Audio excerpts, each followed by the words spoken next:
তারা ভোরের বেলায় গাছের তলায় গরু দাঁড় করিয়ে দুধ দোয়। সন্ধেবেলায় মেয়েরা দই পাতে, সেই দই দই দই ভালো দই, দই দই ভালো দই। হুঁশিয়ার! ওই যে রাস্তায় প্রহরী পায়চারি করে বেড়াচ্ছে। প্রহরী, প্রহরী, একবারটা শুনে যাও না প্রহরী। অমন করে ডাকাডাকি করছো কেন? আমাকে ভয় করো না তুমি? কেন? তোমাকে কেন ভয় করতে যাব? যদি তোমাকে ধরে নিয়ে যাই? কোথায় ধরে নিয়ে যাবে? অনেক দূরে, ওই পাহাড় পেরিয়ে। একেবারে রাজার কাছে যদি নিয়ে যাই? রাজার কাছে নিয়ে চলো না আমাকে। কিন্তু কবিরাজ যে আমাকে বাইরে যেতে বারণ করেছে, তাই আমাকে কেউ কোথাও ধরে নিয়ে যেতে পারবে না।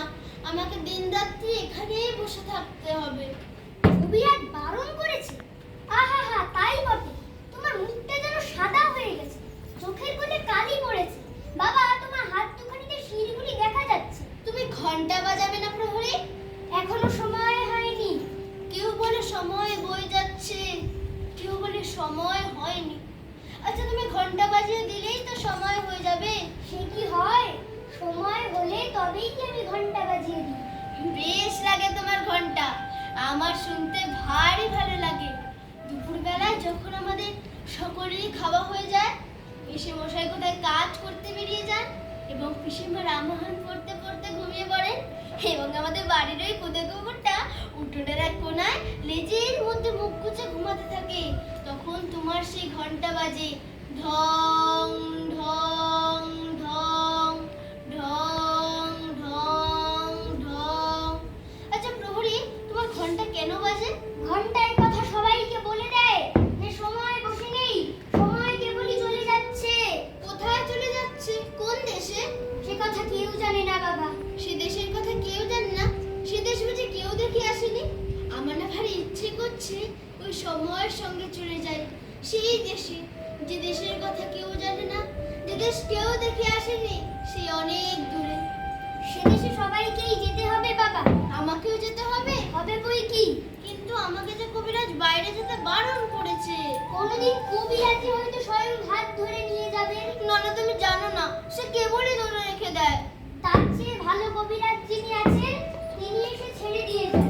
আমার সেই ভালো কবিরাজ কবে আসবে? আমার যে আর এখানে বসে থাকতে ভালো লাগছে না। অমন কথা বলতে নেই বাবা। না, আমি তো বসেই আছি, আর দিন রাত্রি আমাকে এখানেই বসে থাকতে হবে। আমাকে যেখানে বসিয়ে রেখেছে সেখান থেকে তো আমি উঠি নে। কিন্তু তোমার সেই ঘন্টা বাজে ঢং ঢং ঢং, আর আমার মনটা কেমন করে। আচ্ছা প্রহরী, কি বাবা? ওই যে রাস্তার উপরে একটা বড় বাড়িতে নিশান উড়িয়েছে, আর কেবলই লোক ওখানে আসা যাওয়া করছে, ওখানে কি হয়েছে? ওখানে নতুন ডাকঘর বসেছে। ডাকঘর? কার ডাকঘর? ডাকঘর আবার কার হবে? রাজার ডাকঘর। এই ছেলেটি তো ভারী মজার। রাজার ডাকঘর থেকে, রাজার কাছ থেকে চিঠি আসে বুঝি? আসে বই কি? দেখো, একদিন তোমার নামেও চিঠি আসবে। আমার নামেও চিঠি আসবে? কিন্তু আমি তো ছেলে মানুষ। ছেলে মানুষদের রাজা এইটুকু ছোট্ট ছোট্ট চিঠি লেখে। বেশ হবে, আমাকেও তিনি চিঠি লিখবেন। আমি কবে চিঠি পাবো?